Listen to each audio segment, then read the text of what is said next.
নমস্কাৰ আজি আমি আলোচনা কৰিম আজি হৈ যোৱা পেপাৰ 4 অৰ্থাৎ গ্ৰেজুৱেট লেভেলৰ যিখন কুৱেশ্যন পেপাৰ সেই কুৱেশ্যন পেপাৰ সম্পৰ্কত কাট অফ কেনে ধৰণৰ হ'ব সেই বিষয়ে কিছু তথ্য আমি আলোচনা কৰিম প্ৰথমে কুৱেশ্যন পেপাৰখন কেনে ধৰণৰ আপোনালোক সকলোৱে যিসকল দিছে কুৱেশ্যন পেপাৰ নিশ্চয় পাইছে এটা কুৱেশ্যন পেপাৰখনৰ প্ৰথমতে আমি কেনে ধৰণৰ কুৱেশ্যনখিনি আহিছে তাৰ ওপৰত কিছু কথা আলোচনা কৰিম তাৰ পিছত কাট অফ কেনে ধৰণৰ হ'ব সেই বিষয়ে আলোচনা কৰিম আমি যদি কুৱেশ্যন পেপাৰখন চাওঁ তাত ৱৰ্ল্ড হিষ্ট্ৰী প্ৰশ্ন আছে ইণ্ডিয়ান হিষ্ট্ৰীৰো আছে দুই এটা কথা ৱাৰ অফ ৰজেছ আছে এনেকুৱা ধৰণৰ সেইখিনি কথা কভাৰ কৰিছে ইয়াৰ উপৰিও জ্যামিতিৰ যথেষ্টখিনি প্ৰশ্ন আছে গণিতৰ বিশেষতঃ ক্লাছ 6ৰ পৰা ক্লাছ 9-10লৈকে যথেষ্টখিনি মেথছ আছে জ্যামিতিৰো আছে যথেষ্টখিনি যেনে বৃত্তৰ ক্ষেত্ৰফল বাইনেৰী নাম্বাৰ গোলকৰ ব্যাসাৰ্ধ এনেকুৱা ধৰণৰখিনি আছে মেথছৰ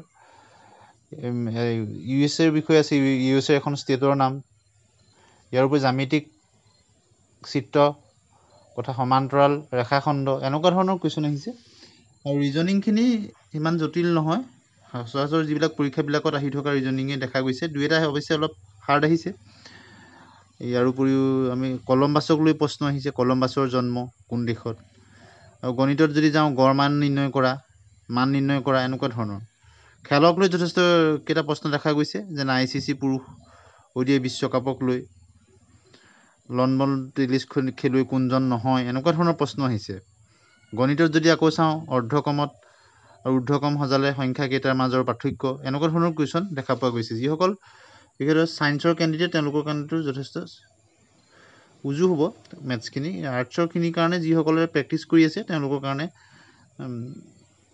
ইমান টান নহ'ব উমৈহতীয়া চানেকি অনুসৰণ নকৰা যোৰা বাচিলো এনেকুৱা ধৰণৰ আহিছে ইয়াৰ উপৰিও আমাৰ ভিলেজ ৰকষ্টাৰক লৈ প্ৰশ্ন আহিছে তাৰ পৰিচালক কোন ইয়াৰ উপৰি জ্যামিতিৰ সুষম ঘনকত পাব পৰা দীৰ্ঘতম কৰ্ণৰ সুদৈৰ্ঘ্য এনেকুৱা ধৰণৰ আহিছে যিসকলে ভালদৰে পঢ়া শুনা কৰিছে খুব পঢ়ি থকা কথাবিলাকেই আহিছে যেনে মনালিছা বৰুৱা মেহতা আৰু ত্ৰিদীপ দুৱাই অসমৰ কি খেলত প্ৰতিনিধিত্ব কৰিছিল এনেকুৱা ধৰণৰ ইয়াৰ উপৰিও ক্লাছ 8, 9, 10ত থকা জিঅ'গ্ৰাফী প্ৰশ্ন আহিছে যেনে নদী এখনে চুটি পথ ল'বলৈ গতি সলনি কৰিলে গঠন হোৱা বক্ৰৰ জলভাগক কি বুলি কোৱা হয় এনেকুৱা ধৰণৰ কথা যিখিনি 6, 7, 8, 9ৰ যিখিনি ছ'চিয়েল ছায়েন্স বা জিঅ'গ্ৰাফী পাৰ্টৰ পৰাও আহিছে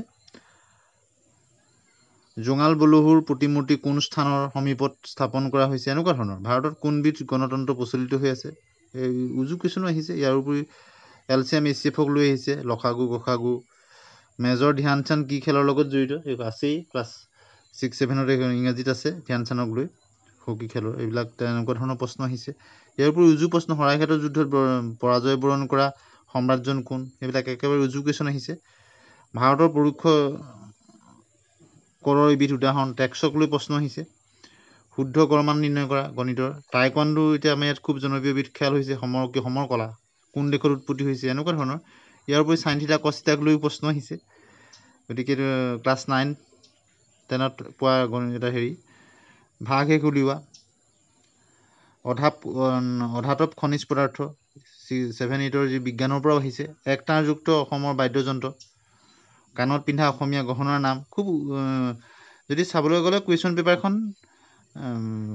ইণ্টাৰেষ্টিং মানে সকলোখিনি কভাৰ কৰিছে সংগীত উদ্যোগৰ আছুতীয়া বঁটা টয়টাৰ মুখ্য কাৰ্যালয় ক'ত এনেকুৱা ধৰণৰ কুৱেশ্যনবিলাক আহিছে IPLক লৈ আহিছে IPL ৰাজস্থান ৰয়েলছৰ জয়পুৰৰ বাহিৰে আন ঘৰুৱা খেলপথাৰ কি খেলক লৈ প্ৰশ্ন IPLক লৈ দেখা গৈছে ইয়াৰ উপৰিও কালবেলীয়া ভাৰতৰ কোন অঞ্চলৰ লোকনৃত্য কোন স্থানত IPL মেটছ নহয় এনেকুৱা ধৰণৰ শংকুৰ আয়তন উলিওৱা আন্দামান নিকোবৰ দ্বীপপুঞ্জৰ পৰা কোনখন দেশলৈ দূৰত্ব অধিক এনেকুৱা ধৰণৰ 2024 চনৰ জ্ঞানপীঠ বঁটা বিজয়ী কোন ধনী কবি জ্ঞানপীঠ বঁটা বিজয়ীক লৈ আৰু এটা প্ৰশ্ন আহিছে ধনী কবি বুলি কাক কোৱা হয় উজু প্ৰশ্ন আহিছে ভাৰতৰ সংবিধানত অৱশিষ্ট ক্ষমতাৰ ধাৰণা সংবিধানক লৈ আহিছে ভৱেন্দ্ৰনাথ শইকীয়া উপন্যাসক লৈ আহিছে যেনে অন্তৰীপৰ কাহিনী আধাৰত কোনখন অসমীয়া বোলছবি নিৰ্মাণ কৰা আহিছে অলিম্পিকৰ পতাকাখনত কোনটো নিম্নলিখিত ৰং অমিল এনেকুৱা ধৰণৰ প্ৰশ্ন আহিছে কোনখন নগৰীত পদ্মনাভ স্বামী মন্দিৰ অৱস্থিত দাণ্ডিয়া ৰাস কোনখন ৰাজ্যৰ এক জনপ্ৰিয় লোকনৃত্য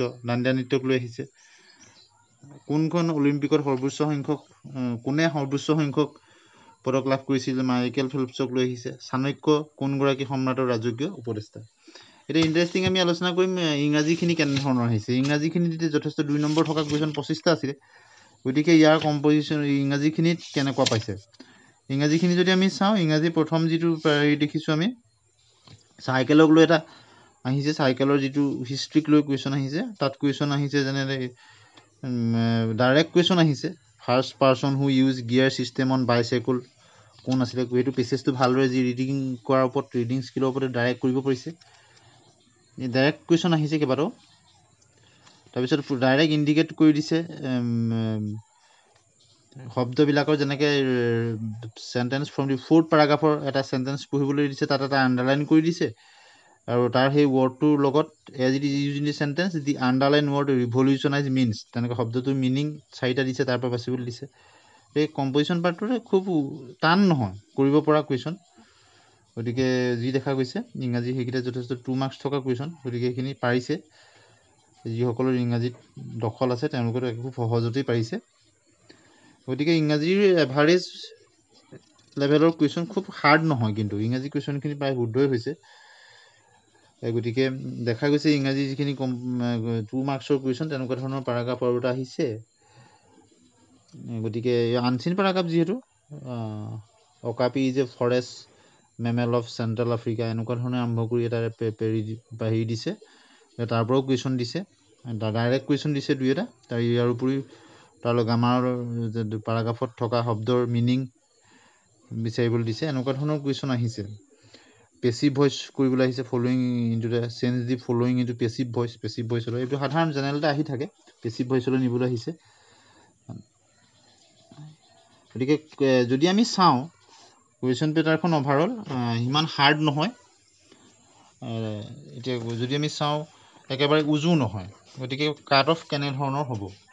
যদি হায়াৰ ছেকেণ্ডেৰীখনৰ তুলনাত কাট অফটো অলপ উঠিব, কিয়নো হায়াৰ ছেকেণ্ডেৰী লেভেলত অলপ ইয়াৰ তুলনাত যথেষ্ট ইজি কুৱেশ্যন পেপাৰ, কিন্তু আজি কুৱেশ্যন পেপাৰখন একেবাৰে উজু নহয়, একেবাৰে টানো নহয়, মধ্যমীয়া এখন কুৱেশ্যন পেপাৰ। গতিকে কেটেগৰী ৱাইজ কাট অফ কেনেধৰণৰ হ'ব, পৰৱৰ্তী সময়ত আমি সম্পূৰ্ণ কুৱেশ্যন পেপাৰখন বিশ্লেষণ আপোনালোকলৈ দিবলৈ চেষ্টা কৰিম।